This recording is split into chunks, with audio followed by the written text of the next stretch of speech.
Hello and welcome to the Smart Women in Business vlog and podcast. I'm your host, Jane Mackay from Jane Mackay Communications, marketing consultant and coach who works with women across the world to build the business of their dreams. Today, I have the pleasure of talking to my friend, Jodie Willmer.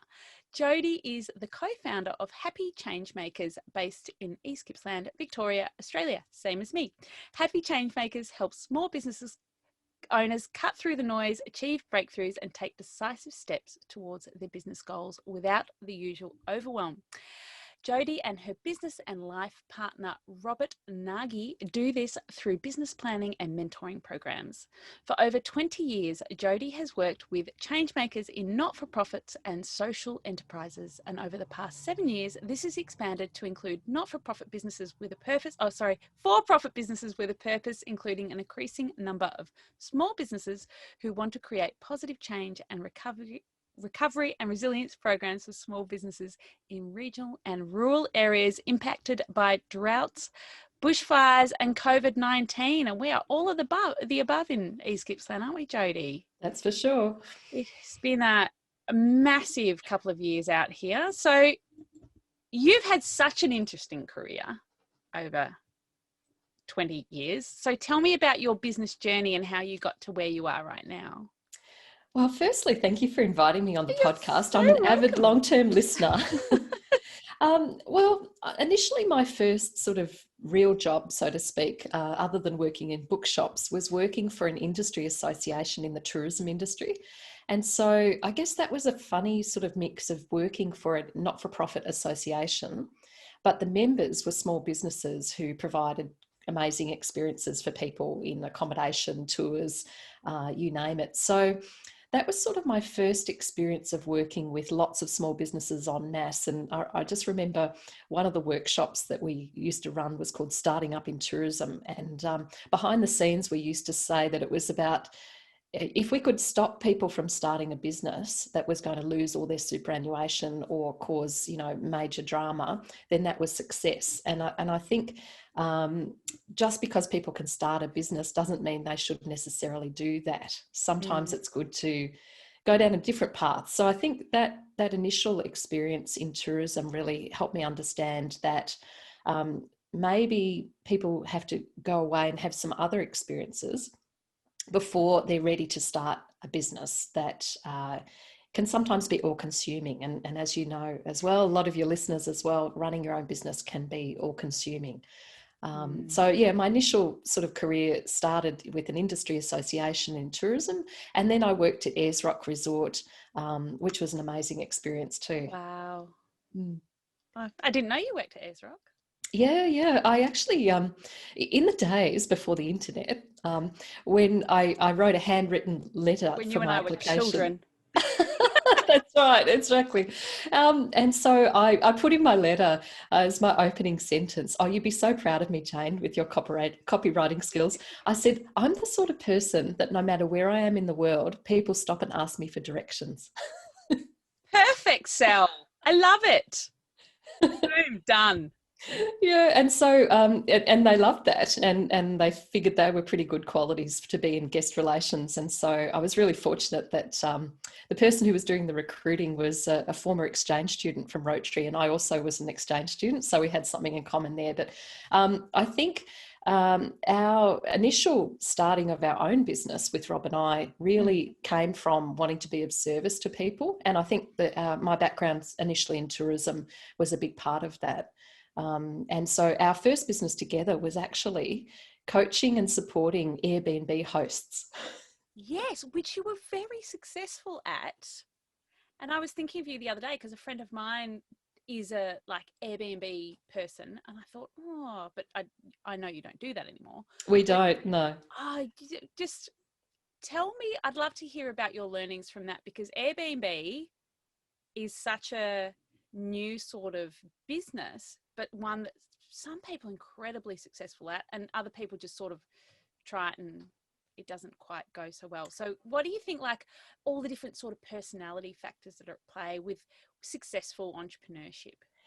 Well, I think it goes for people running any sort of business, whether it's a service-based business, a bricks and mortar, that we really have to set our clients or our guests up for success. And by that, I mean, so the way that we started our own initial business was Rob and I met and then fell in love, decided to move in together. And I had an apartment in Melbourne, and it has a fabulous view. And a friend told me about Airbnb, and I thought, oh, maybe what I could do is move in with Rob, and then I could rent it on Airbnb. And give that a go, Jodie. Give that a go. So, we spent a couple of days zhuzhing and trips to IKEA and, getting it all ready. And I remember thinking, again, back to sort of my initial tourism days, that I don't want to be bothered by people sending me WhatsApp messages in the middle of the night saying they don't know how to use something, right? Yeah. So I had to think about how we could sort of future-proof it. And so what we created, and Rob designed this fabulous house manual, which was sort of all the things that we knew about the apartment and, our favourite coffee shops and things like that. And so we put it all in this amazing manual and printed it out and had it in the apartment. And so then what we decided to do was, because the guests were coming from all parts of the world, we needed to also make it super easy for them to check in. So we started using images to show people, this is where you turn, this is, where the car space is, all that sort of stuff.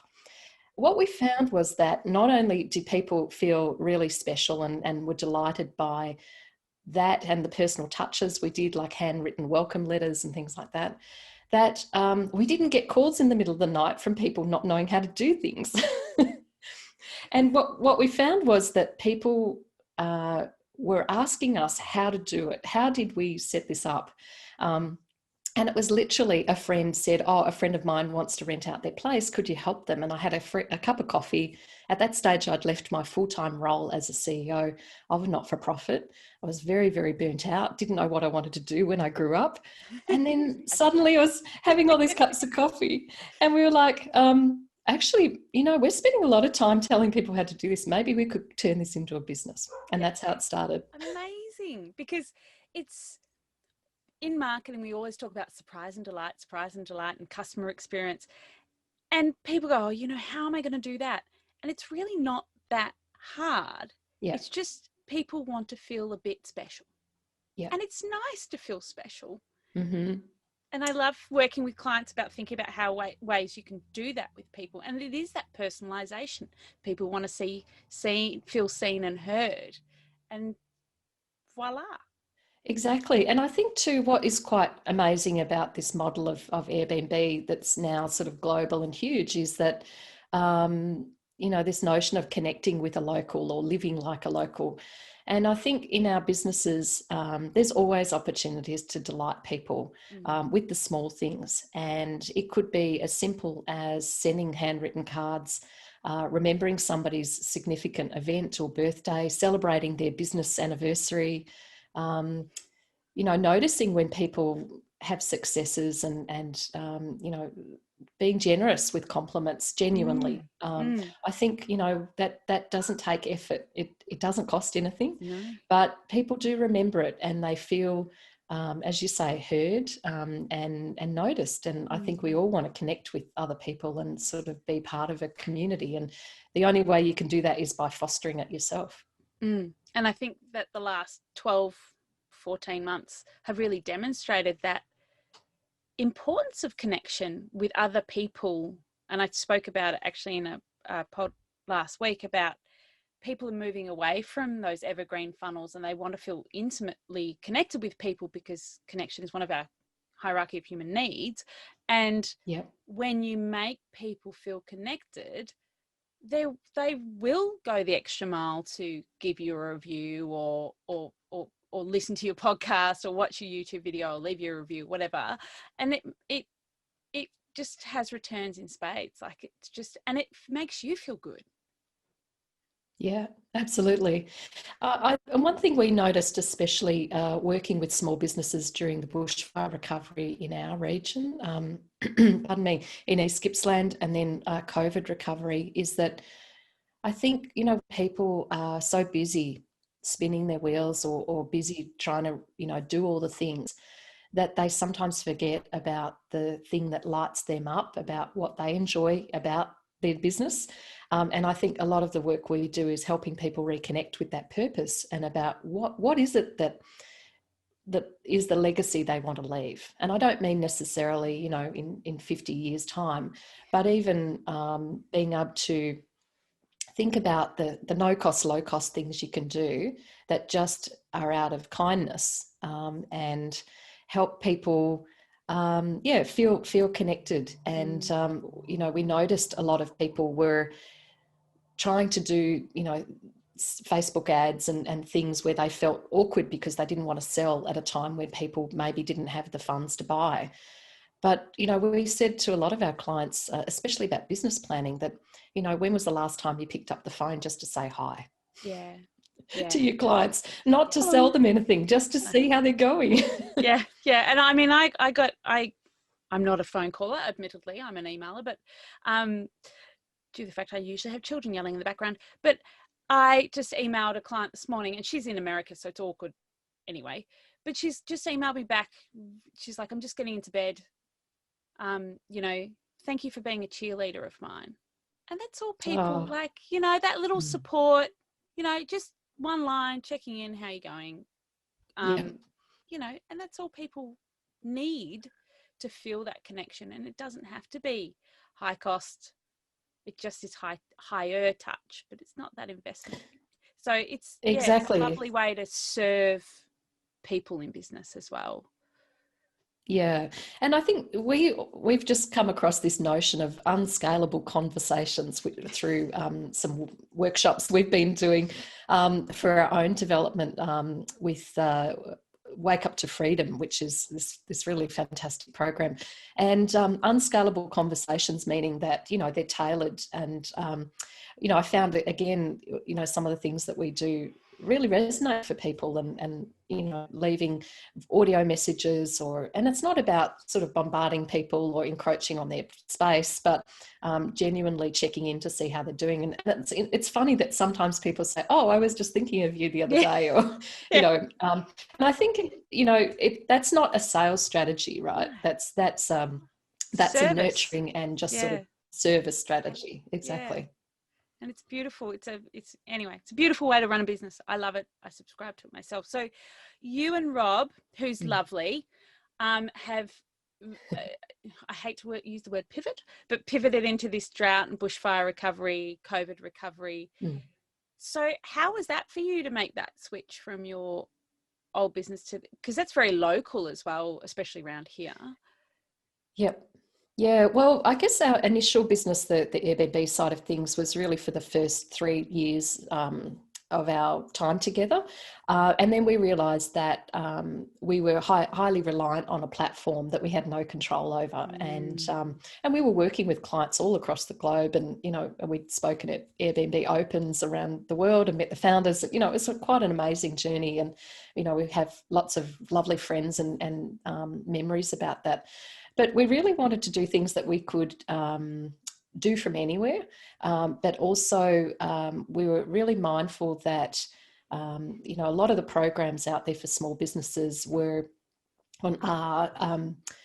I guess, you know, pitching at a level where it's either entry level or startup, or, you know, people who were going to workshops and seminars that, you know, really weren't helping them advance and grow.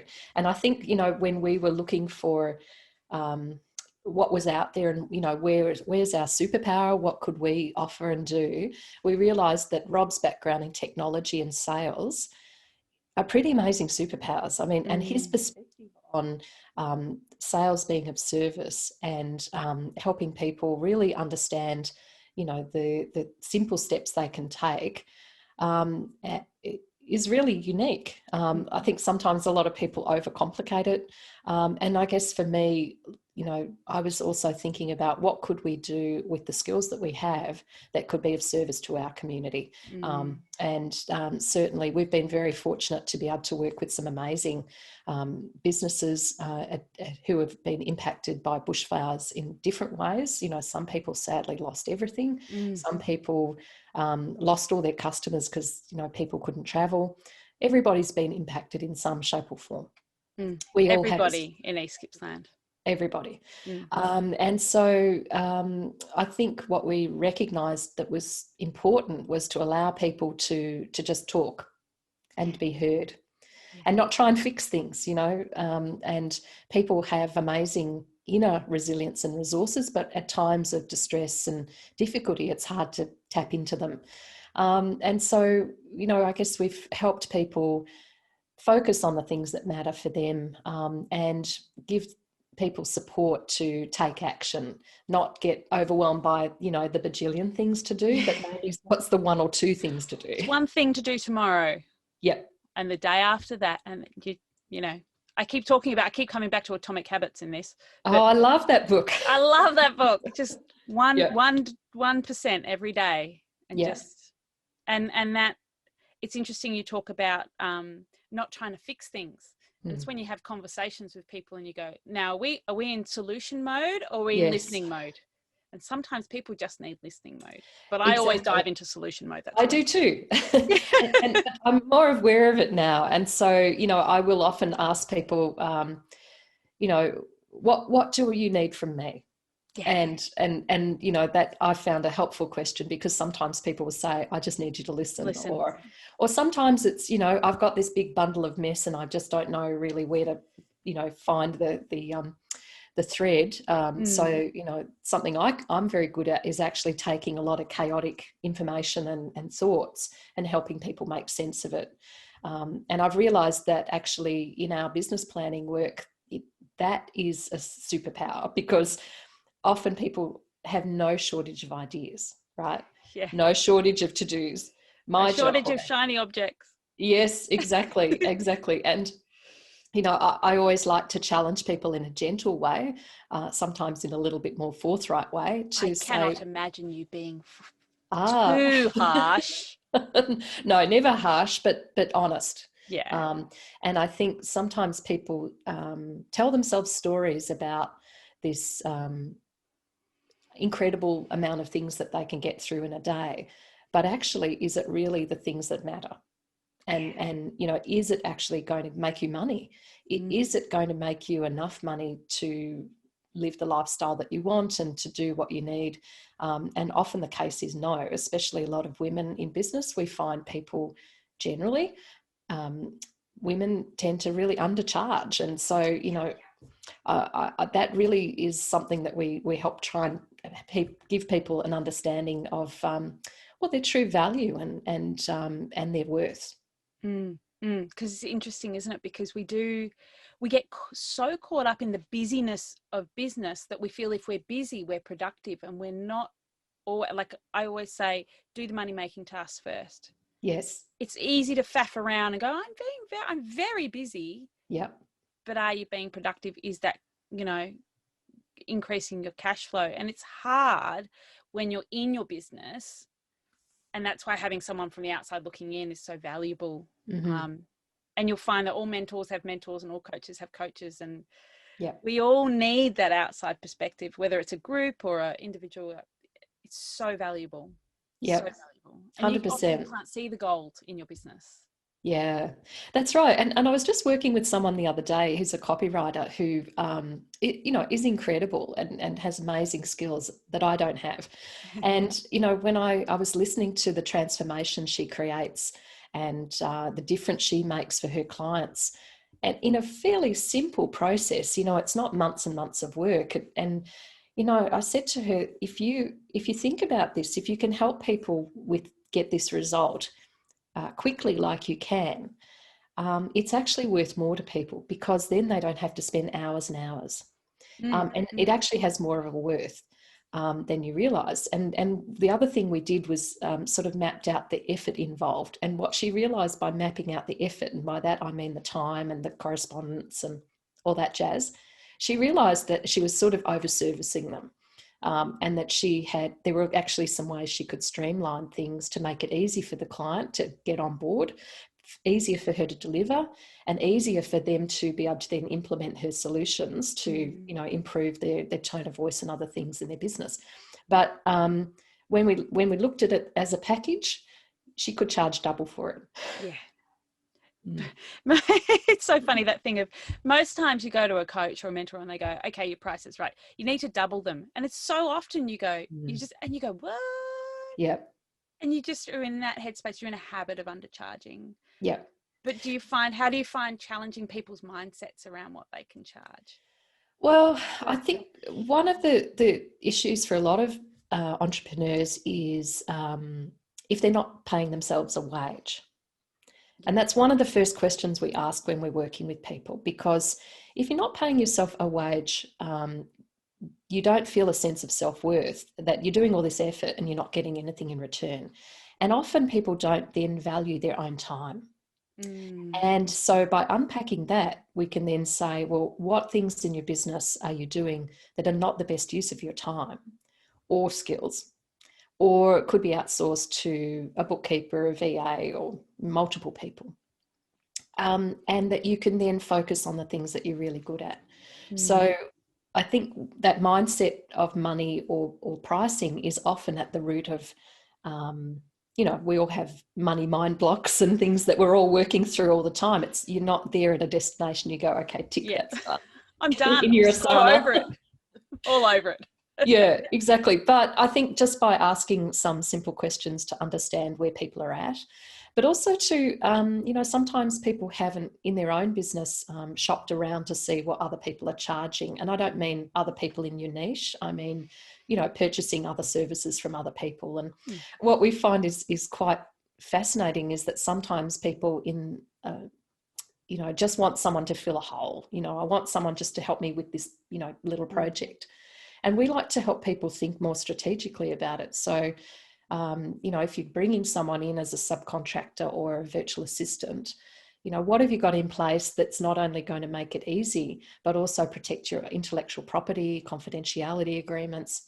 You don't have to overbake the cake, but there's a lot of loosey-gooseys out there, with a very handshake arrangements, or I've met in a Facebook group and off you go. So I think, that rigor that you can bring to your business about professionalizing is also about protecting and making you have strong foundations to grow. And giving you the confidence then to know that if something does go wrong, you've got a leg to stand on effectively. You've got to protect yourself because you are the golden goose in your business. Yes. So that is so incredibly valuable. So how do you, obviously you are in business with your life partner. How do you manage your life as an entrepreneur? That must be such a blurry boundary. I know just me working my business at home with your backdrop.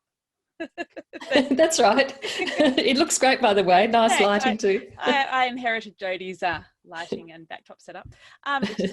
She helped me look more professional. So how do you manage your life as an entrepreneur? Look, I have to say, initially when I left full-time employment as a CEO of a not-for-profit, I really struggled with being self-employed or as an entrepreneur. I had no boundaries about time. I had no routines, no rituals, no focus. And Rob was a lot more adaptive and better at that because he had worked on his own out in business beforehand. So, he was he was definitely more advanced than me. So I think my initial sort of approach was just bouncing around and doing lots of things and lots of activity. And that was exhausting, and it didn't make us a lot of money. And when I guess, there were a couple of ahas where we really thought, well, and actually it was our accountant who said to us, if you two don't take this seriously, you might as well go and get a job. No, don't make me go and get a job. I know. It's like, no. And then, that was it was like a dad moment, that advice where you're like, okay, we need to sort of really smarten up. And that was many years ago. And since then, we also realized that we didn't want to be spinning our wheels. So we had to really focus in on what we're good at, really good at, and what can we replicate, and not doing bespoke work and, big quotes and tenders and all that sort of jazz. Yeah. We just don't do that. And so now we've got 2 or 3 key products that we know works, we enjoy doing, and that gets results for our clients. And so that has really helped us narrow down our offerings. And the other thing that's really helped me in particular was blocking out time in my calendar. We use Acuity as one of our tools where people can schedule time, similar to Calendly, which is one that you use. And that's been a game changer too, because again, you know, we can really set our times of when we're available, when we're doing deep focused work, when we're doing coaching. And a lot of our clients like yours, Jane, you know, might not have time to actually work on their business during business hours. So the thing that was a real, you know, awareness for me was that we were doing a lot of mentoring sessions outside of business hours and on weekends or workshops. But then we're working 7 days a week. Been there. And, you know, it's not fun. Not fun at all. No. And again, we had to say, yes, we need flexibility. And that's important to us and to our clients. But that also means that we have to have tight boundaries about when we stop work. Yeah. And so we work from home and we've got an office space that is sort of like a rumpus room. But it's, you know, when it's home time, literally we turn the lights off, turn the computers off, shut the sliding doors, and we're out of there. Yeah. And I think those boundaries, and especially around communication with clients, really important. And if someone messages you at 8 o'clock on a Sunday, you have every right not to message them back. And that was a really difficult thing for me in the start when I was starting out. And, you know, just because someone demands your attention doesn't mean you have to give them your attention. Yeah. And protecting your energy and your focus, because if you're burning yourself out like we do in the early days and do that 7 days a week, again, you're the golden goose in your business. It's a really, really fast path to burnout. And if you just come off this really hard role as a CEO, you know, you would have been winding back up again, and then you could have, you know, it can be a recipe for disaster.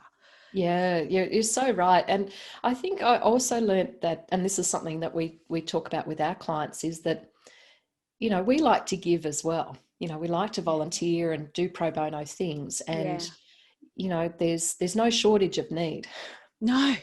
But there's a shortage of time and energy. And so again, what works for us and we sort of recommend to other people to consider is allowing and blocking time to do some pro bono activity or you know, contra deals or sort of something like that is still valuable and uses your skills, and especially for community groups or volunteer groups who can't afford the full paid work, but limiting it. I had a call the other day from someone who wants me to MC a conference, and they are fantastic to work with, and I love what they do, and you know, it's fabulous. And I allocate time to do something like that, but there's a threshold, right?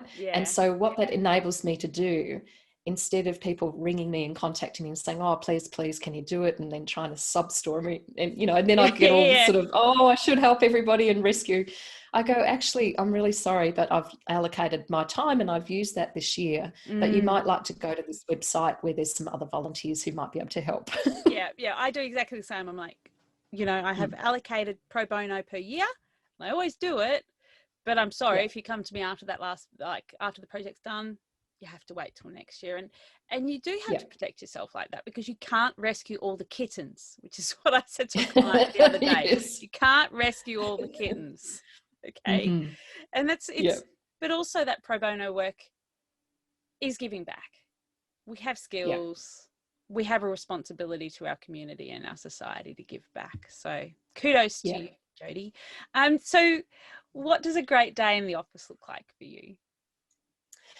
Oh, well, it should probably have some, you know, other routines in there, like, you know, morning pages and, you know, lemon water and, you know, walks and things like that. But I don't do any of that. No, nor do I. Get up. I have coffee. I work. Me too. So yeah, it definitely involves coffee. We start work about, you know, 9 o'clock. Do a few of our sort of own projects in the morning when we're fresh. usually a client workshop of 2 or 3 hours on Zoom, and write up the outcomes of that as soon as we finish, so while it's fresh. And we do a number of sales activities that includes, following up on people who've made inquiries, and developing up new products and services. And what I find is really interesting is when you start to really listen into the problems people want solved, that, sometimes we've already come up with a really good solution that's, going to help them straight away. So I like to really listen quite intensely about what are really the troubles that people are having, or the things that they need support in, because sometimes it's quite a simple solution. And another ideal part of our day would be going out for breakfast somewhere. Nice. Yeah.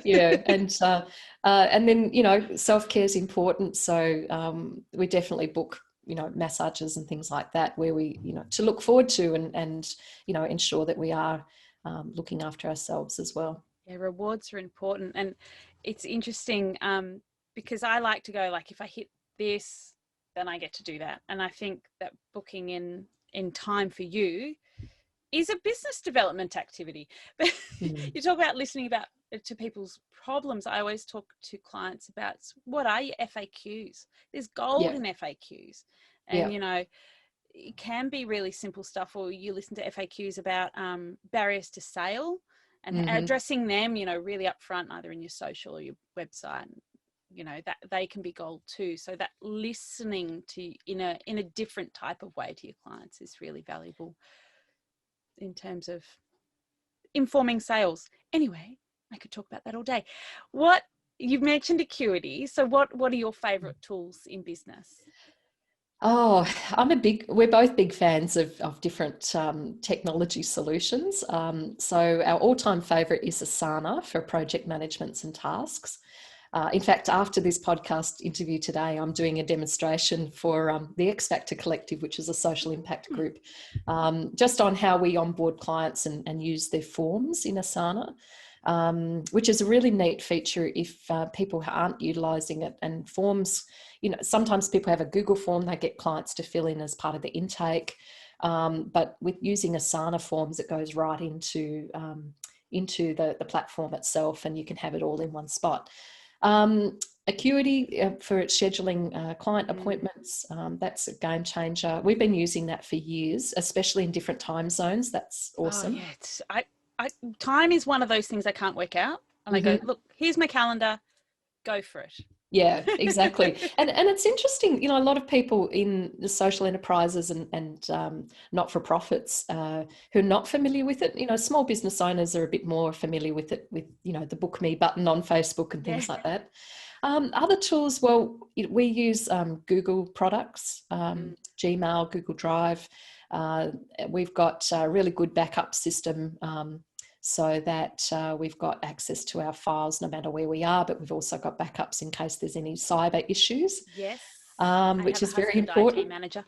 Yes. It's handy like that. Yeah. Zoom, of course, that's my favourite.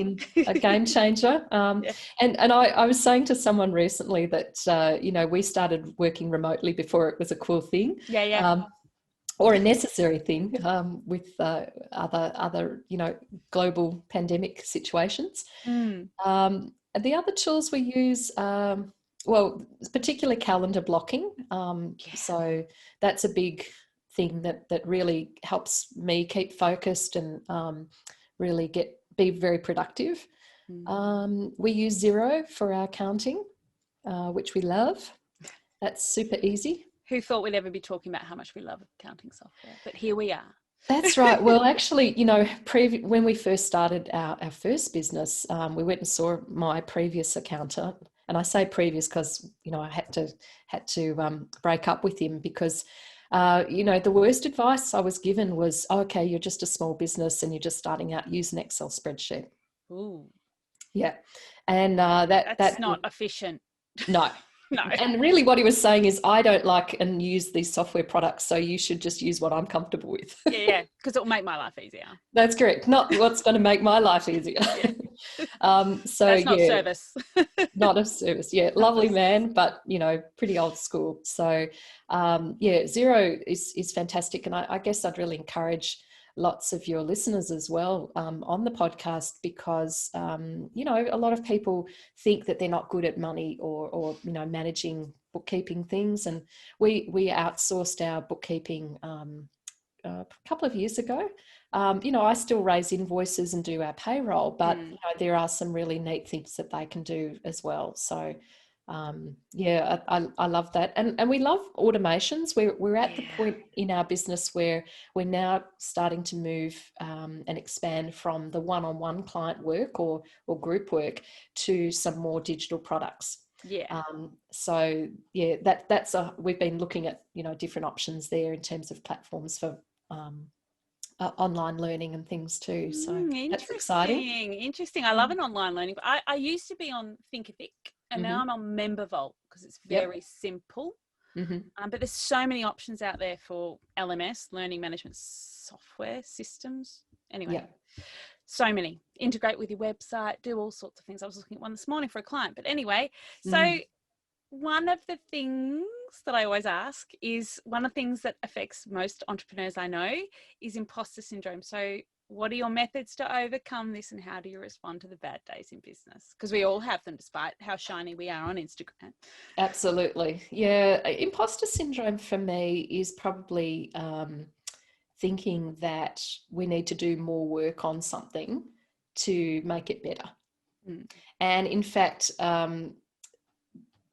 maybe overbaking the cake, and that it's not good enough, or people might think that we're not delivering, enough value, or it might not be solving all their problems. And I think what's helped me overcome that is really to think about, well, sometimes people actually just appreciate being heard, and that if we can help instill confidence within them for them to take action, then everything else is a possibility, right?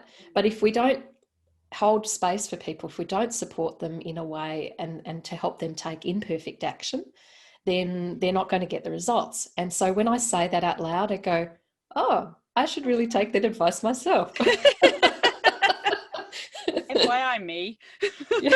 So yeah, and I'm not a perfectionist. I really am not.